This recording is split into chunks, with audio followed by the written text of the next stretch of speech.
अस्सलाम वालेकुम। उम्मीद है आप खैरियत से होंगे। बहुत बहुत शुक्रिया आपके फ़ीडबैक का।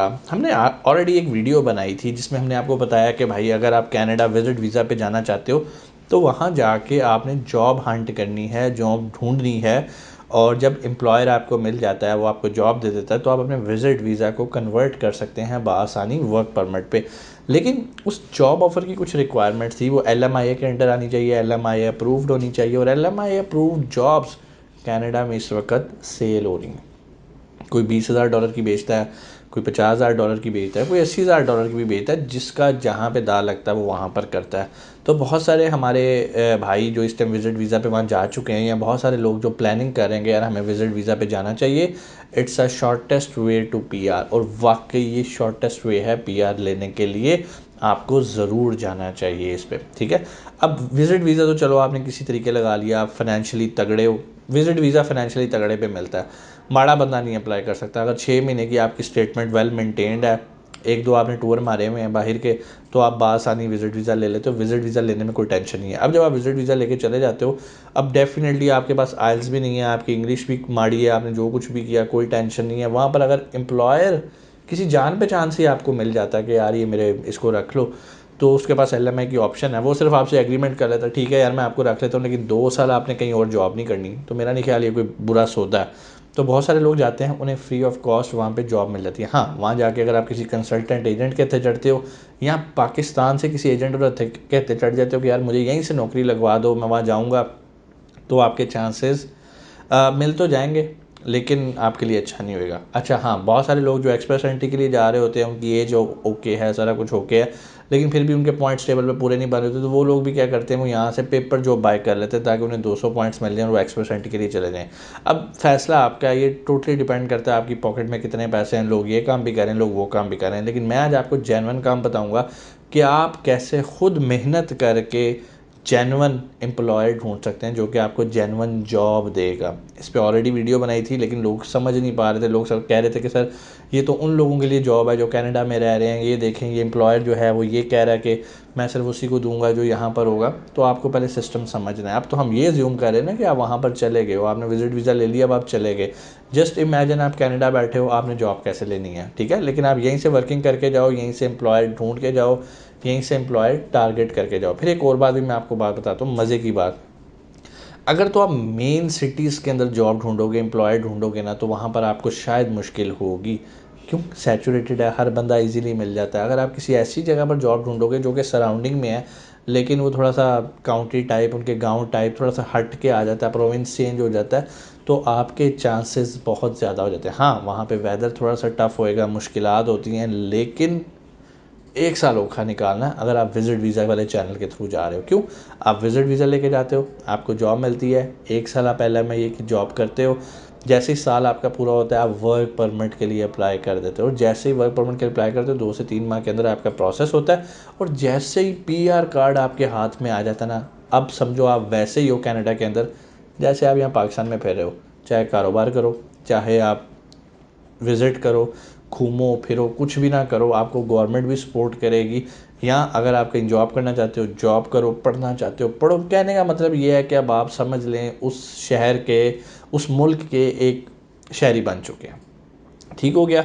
हाँ, सिर्फ फ़र्क ये है कि आपके पास वहाँ का पासपोर्ट नहीं आया। पासपोर्ट क्या आएगा? PR मिलने के बाद अगर आप 3 साल कनाडा की हदूद में रहते हैं, तो आप पासपोर्ट के लिए भी अप्लाई करेंगे और आपको 3 साल बाद पासपोर्ट भी मिल जाएगा। बेसिकली यही वो पासपोर्ट है जिसके लिए लोग इतनी ख्वारी काट के जाते हैं। बहुत सारे लोग मुझसे ये पूछते हैं कि सर हमें मिडल ईस्ट में जाना चाहिए या हमें कनाडा की तरफ मूव करना चाहिए। देखें, इस दोनों बातों का सवाल मैं तब आपको दे सकता हूँ जब आप मेरे सामने बैठे होते हो।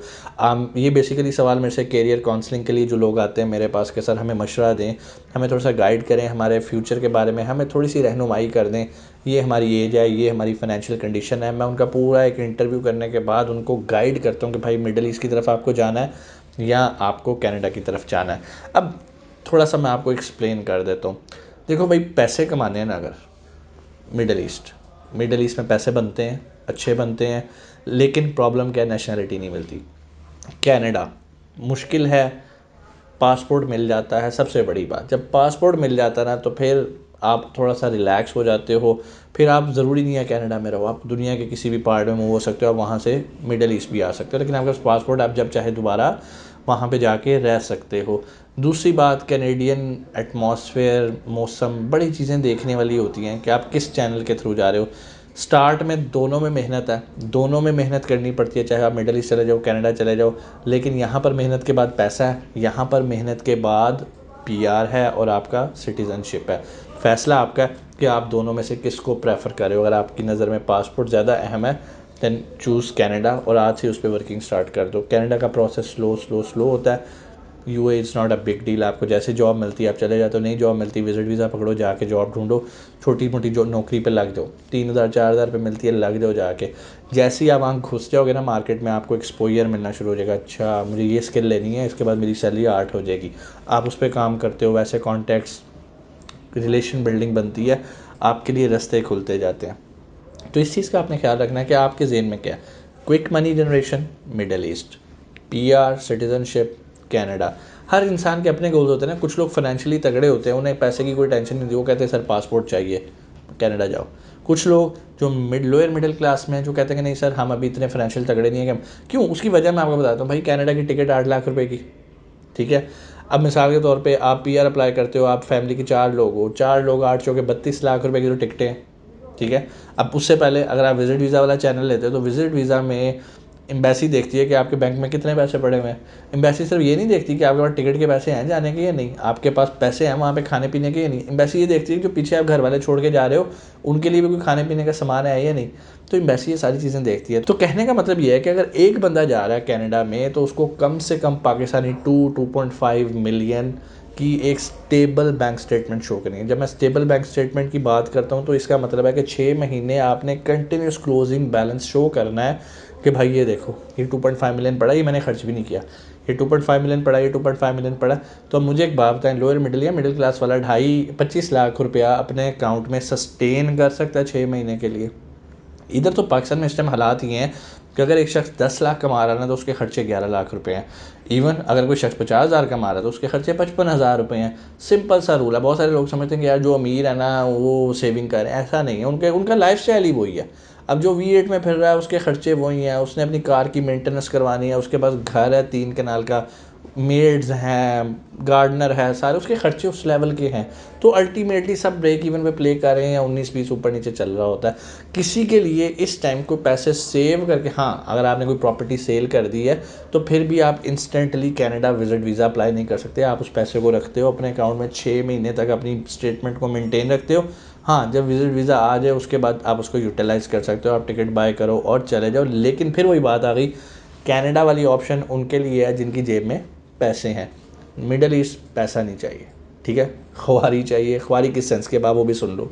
आपने लेना है विजिट वीज़ा, विजिट वीज़ा कितने का, 35,000 40,000 का विजिट वीज़ा आ गया, 2 महीने का लगा लो तो 80,000 रुपये का आ गया भाई, ठीक है। किसी अच्छी जगह से लगाओगे तो 75,000 70,000 में भी आपका 60 डेज़ का विजिट वीज़ा लग गया। विजिट वीज़ा ले लिया, आप चले गए वहाँ पर। अब समझो आपने 2 महीने रहना, बड़ी अच्छी आपको मैं रहाइश बता दूँ मिडिल लेवल की, 1000 दिरहम लगा लो। वैसे तो 500 300 दिरहम पे भी बेड स्पेस मिल जाती है।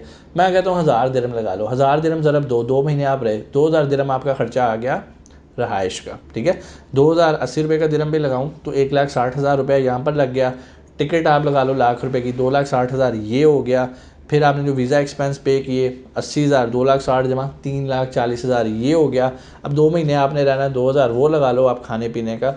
तो भाई मैक्सिमम 5 लाख 5.5 लाख के अंदर आप ये अटैम्प्ट कर सकते हो। कनाडा वाली अटैम्प्ट नहीं कर सकते।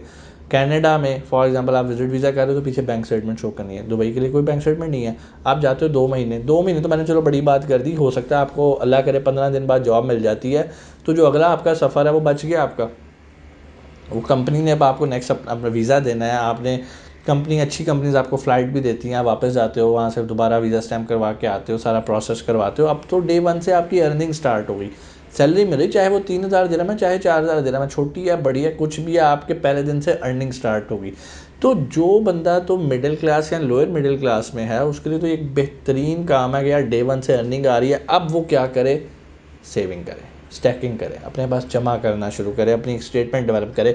और याद रखिएगा कनाडा कोई बहुत दूर नहीं है, आप दुबई से भी कनाडा जा सकते हो। Dubai can be your first step, आप यहाँ से दुबई गए हो, मिडल ईस्ट में गए हो, चाहे कतर चले गए हो, कहीं भी चले गए हो, अच्छी जॉब आपको मिल गई है। दुबई इसलिए कहता हूँ कि यहाँ पे ज़रा ट्रेंड है, विजिट वीज़ा पे जाते हो, जाके जॉब लेके आ जाए तो ज़्यादा पोटेंशियल है, मिनी यूरोप कह लो। तो वहाँ पर जाने के बाद आपको अपॉर्चुनिटीज़ हैं आगे बढ़ने की। और बहुत सारे लोग जो ये परेशान होते हैं कि सर वो नहीं देते, हमें नेशनैलिटी नहीं देते, तो भाई ना दें। जब आपके बैंक में कोई 2 लाख 3 लाख दिरहम पड़ा हो यार, तो आपको क्या टेंशन है? आप 2 लाख 3 लाख दिरहम दिखाओ, उसी टाइम कनाडा निकल जाओ, कनाडा जाके 1 साल की वो कर लो। नहीं तो फिर आप एक्सप्रेस एंट्री तो खैर आप नहीं आ सको, क्योंकि आपकी एज बढ़ चुकी होगी, और मास्टर्स अगर है तो ठीक है, लेकिन एज ऊपर जा चुकी होगी। हाँ, अगर आप इस टाइम बिल्कुल फ्रेशर हो, लाइक अभी आप यूनिवर्सिटी से निकले हो, 21-22 साल उम्र है, तो फिर भी आपके पास बहुत टाइम है यार।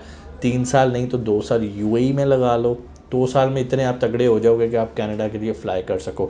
हाँ, इससे लेट ना करना, कोशिश करना 28-29 साल की उम्र में आप कनाडा पहुंच जाओ, और ये बड़ा बेहतरीन पाथवे है। Go to Middle East, earn money, पैसा इकट्ठा करो, देन गो।